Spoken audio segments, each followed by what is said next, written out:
और अपने बोर्ड को हम लाएंगे और उसको हम इसमें अटैच करेंगे, है ना। ये हो गया बोर्ड और ये हो गया USB केबल, है ना। इस केबल को यहाँ पर लगाएंगे, हो गया, ये यहाँ पर हो गया।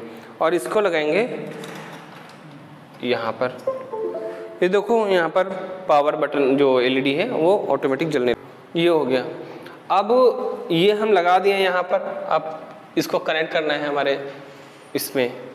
ये देखो ऑलरेडी यहाँ पर आ गया। पहले सिर्फ एक ऑप्शन था आर्डिनो यूनो का, अभी ऑलरेडी एक आ गया हमारा, हो गया, सेट हो गया। हाँ वो देखो ये ऐसी भाषा में हमको गाली दे रहा है जो हम नहीं जानते, है कि नहीं। ये देखो समझ में आ गया, आ रहा है। वो एक जो मूवी देखी कि नहीं, उसमें बोलते हैं अब्बा डब्बा चब्बा, वही है ये अब्बा डब्बा चब्बा। हमको यहाँ पर क्या करना है, अपलोड कर देना है अपने कोड को। उसमें जो कोड था ना वो शायद रीसेट नहीं हुआ है, उसी का वो आउटपुट था, बार बार आ रहा था जो। अभी इसको मैं क्या किया हूँ, कंपाइल किया हूँ, तो देखो यहाँ पर कंपाइल हो चुका है। फिर से कंपाइल करके दिखा रहा हूँ, वो देखो compile sketch done, compiling done, इस तरह से लिख रहा है ना, कंपाइलिंग डन। अभी लिखा था, एक बार और करके देख ले, ये देखो कंपाइलिंग डन, है ना। तो अगर कंपाइल ठीक से नहीं हुआ, कोड में कोई एरर आएगा तो फिर किस तरह से आगे, मान लीजिए यहाँ पर मैं ये एक मिस्टेक कर दे रहा हूँ, है ना। उसके बाद में यहाँ पर हम करेंगे तो देखो यहाँ पर ये आया एरर, और वो कहेगा कि जो तुमने लिखा है ना वो एग्जिस्ट ही नहीं करता। ये देखो यहाँ पर बता भी रहा है, यहाँ पर बता रहा है कि आपने कहाँ पर गलती की है ना। अब यहाँ पर आप उसको सुधार दो, सिंपल, क्या था, सुधर गया। अब इसको कंपाइल करेंगे वापस, ये देखो डन। जब इस तरह से आएगा तो वो मतलब हो गया। अब मुझे क्या करना है, यहाँ पर देखो void setup pin mode to output, और ये अलग से इसको बारे में बताएंगे, क्योंकि ये कोड जो है वो आपको फिर एक एक उनके बारे में, कीवर्ड के बारे में पता होना चाहिए, फंक्शन के बारे में पता होना चाहिए, है कि नहीं। मैं एकदम सिंपल सिर्फ आपको बोर्ड कैसे काम करता है ये दिखाना चाहता हूँ, है कि नहीं। उसके बाद में आपको क्या करना है, इसको अपलोड कर देना है। अपलोड करोगे तब भी पहले कंपाइल होगा, उसके बाद में डन हो जाएगा, फिर अपलोड हो जाएगा, वो भी बताएगा अपलोडिंग डन। ये देखो ये हो गया है हमारा डन। अब बोलोगे सर यहाँ पे दिखाई नहीं दे रहा है LED। देखो यहाँ पर पिन मोड कितना लिखा हुआ है, 2। पिन मोड यहाँ पर उसमें 2 है, और वो 2 जो है वो आउटपुट मेरे को चाहिए उसमें, उस 2 में। तो वो पिन मोड यहाँ पर है, वो पिन कहाँ पे है, यहाँ पर है, दूसरे नंबर 0 से स्टार्ट करो, 0 1 2, यानी कि तीसरे नंबर वाला जो है पिन, वहाँ पर मुझे ये LED को सेट करना पड़ेगा और वहाँ पर वो आउटपुट देगा। तो हम इसको चेंज कर देते हैं। तो यहाँ पर देखो इस तरफ ये 13 जो पिन है, 13 वाला पिन, तो ये आउटपुट दे सकता है कि नहीं, अभी नहीं दे रहा है, दे सकता है कि नहीं। अगर वहाँ पर मैं चेंज कर दूँ, इसको मैं चेंज कर दे रहा हूँ सीधा 13 से, और यहाँ पर भी मैं चेंज कर देता हूँ, यहाँ लिख देता हूँ 13, और यहाँ पर भी चेंज कर देता हूँ, लिख देता हूँ क्या 13।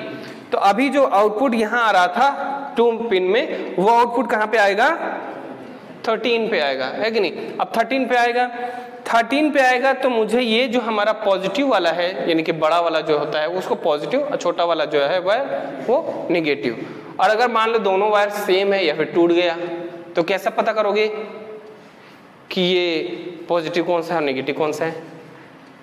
इसको हम 2 साल बाद बताएंगे। तो जो पॉजिटिव वाला है, पॉजिटिव वाला, उसको हम सेट कर दे रहे हैं पिन नंबर 13 पे, राइट। एक लग गया, दूसरा उसी के मुझे ग्राउंड भी देना है ना, निगेटिव वाला, पॉजिटिव तो मिल गया, निगेटिव भी देना है। तो निगेटिव के लिए मैं करना चाहूँगा इसके जस्ट बगल में एक ग्राउंड वाला भी पिन है, तो मैं दोनों को सेट कर दे रहा हूँ। यहाँ पर एक हो जाएगा हमारा पॉजिटिव, दूसरा हो जाएगा निगेटिव। ये देखो दोनों लगा दिए। अब बोलोगे सर आउटपुट नहीं आ रहा है, है ना, आउटपुट नहीं आ रहा है ना, एलईडी नहीं जल रहा है जैसा होना चाहिए था। क्यों? क्योंकि मैंने पिन चेंज किया है, कंपाइल नहीं किया है कि कोड भी अपलोड नहीं किया है। तो पहले उसको कंपाइल करो, देखो वहां पर कोई एरर तो नहीं आ रहा है, नहीं आया। उसके बाद में क्या, अपलोड करो, देखो कोई एरर आया, नहीं। अब देखो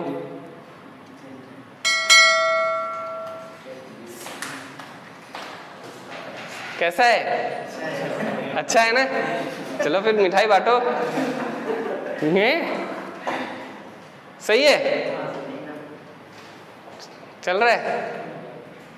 अब एक चीज और दिखाते हैं, अब मुझे इन डिलेज को थोड़ा कम कर देना है, डिलेज को कम कर देना। कौन सा डिले? जब वो हाई होगा तो वो कम टाइम के लिए हाई होगा, जब लो होगा तो ज्यादा टाइम के लिए लो होगा। हाई और लो का मतलब होता है कि जब हाई होगा तो आउटपुट मिलेगा, जब लो होगा तो आउटपुट नहीं मिलेगा, करंट पास नहीं होगा। तो अब ये वाला कोड को फिर से इसको कंपाइल करेंगे और यहाँ पर अपलोड करेंगे। अब क्या होगा, कम टाइम के लिए हाई हो रहा है, लो ज्यादा टाइम के लिए हो रहा है, करेक्ट। दोनों को अगर सेम कर दें तो फिर क्या होगा, इसको कर देते हैं, यहाँ पे इसको करेंगे कंपाइल, और ये हो गया, कोड को अपलोड कर दिए। अब देखो इसका कमाल,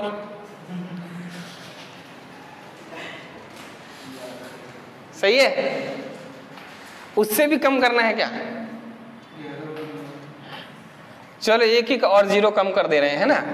अब इसको फिर से कंपाइल करो और कोड को अपलोड करो। अब क्या होगा, उसका जान निकलने वाला है। अब ये इतनी स्पीड में हो रहा है कि हमको नहीं दिख रहा है,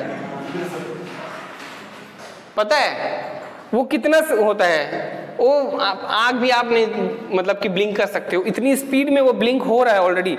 अगर ऐसे देखोगे तो समझ में आएगा, हो रहा है ना ब्लिंक, लेकिन इतनी स्पीड में हो रहा है कि आप नहीं देख सकते। आपको लगेगा कि वो कांस्टेंट ही जल रहा है, लेकिन वो ब्लिंक हो रहा है। हमारा सीपीयू भी इसी तरह से काम करता है। जब मल्टीटास्किंग होता है तो हर टास्क को वो इतनी जल्दी स्विच करता है कि हमको लगता है कि हमारा जो वीडियो है वो कंटिन्यू प्ले हो रहा है, लेकिन ऐसा नहीं होता है।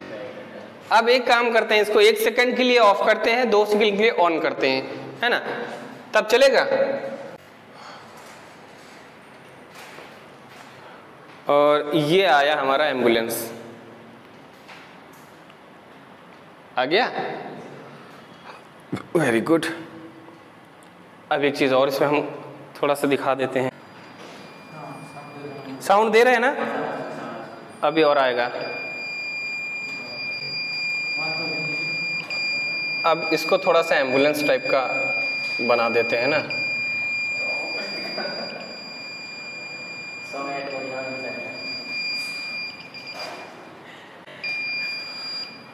इधर से आप अब इसको इस तरह से सेट कर देते हैं। हार्ट रेट क्यों हो रहा है ऐसा, हैं? 1 लाख उतना क्या जरूरत है करने के लिए, उतना क्यों चाहिए आपको?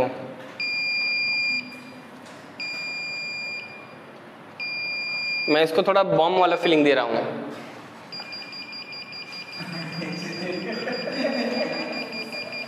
देखो भागो वरना फटेगा, ठीक है। तो ये होता है आपका टोटल कैसे काम करता है आपका बोर्ड। कोड को आप कैसे एडिट करोगे, कंपाइल कैसे करोगे, अपलोड कैसे करोगे, उसके बाद ये रनिंग इस तरह से होगा। आउटपुट आप कहां पर देखोगे और कैसे वो दिखेगा, अगर मैं आपको दिखाना चाहूँ तो यहाँ पर आप सेट कर दो वही चीज जो हमने पहले बताया है आपको, सीरियल। तो ये आ गया है, कोड कंपाइल हो गया, डन भी हो गया, उसको हम अपलोड करेंगे, ठीक है। तो ये रिजल्ट देखने के लिए इसका सीरियल मॉनिटर का यूज किया जाता है। समझ में आ गया ना। अगर मान लीजिए एक्सीडेंटली आपका ये काम नहीं कर रहा है, तब भी तो कम से कम जान पाओगे कि हाँ मेरा कोड सही है। ये वायरिंग गलत हो सकता है, ये गलत हो सकता है, लेकिन कोड सही है तो हमारा तब तो आउटपुट देगा। कोड नहीं सही होगा तो फिर आउटपुट कैसे देगा? तो ये इसलिए होता है सीरियल मॉनिटर। समझ में आ गया ना, इसका यूज किस लिए करते हैं। आज का क्लास कैसा लगा आप लोग को? बहुत अच्छा। उम्मीद करता हूँ जो लोग यूट्यूब पर देखेंगे उनको भी ये अच्छा लगेगा। क्लास तो फिर आगे की क्लास से अब आगे के दिनों में लिया जाएगा, है कि नहीं। अभी हम इसको ख़त्म कर देते हैं। तो हमारे चैनल को लाइक, सब्सक्राइब और वीडियो को शेयर करना ना भूलें। और जो आप यहाँ पर समझे हो या फिर जो डाउट है उसके बारे में आप कमेंट करके ज़रूर पूछेंगे। तो मिलते हैं अगले वीडियो में, तब तक के लिए धन्यवाद।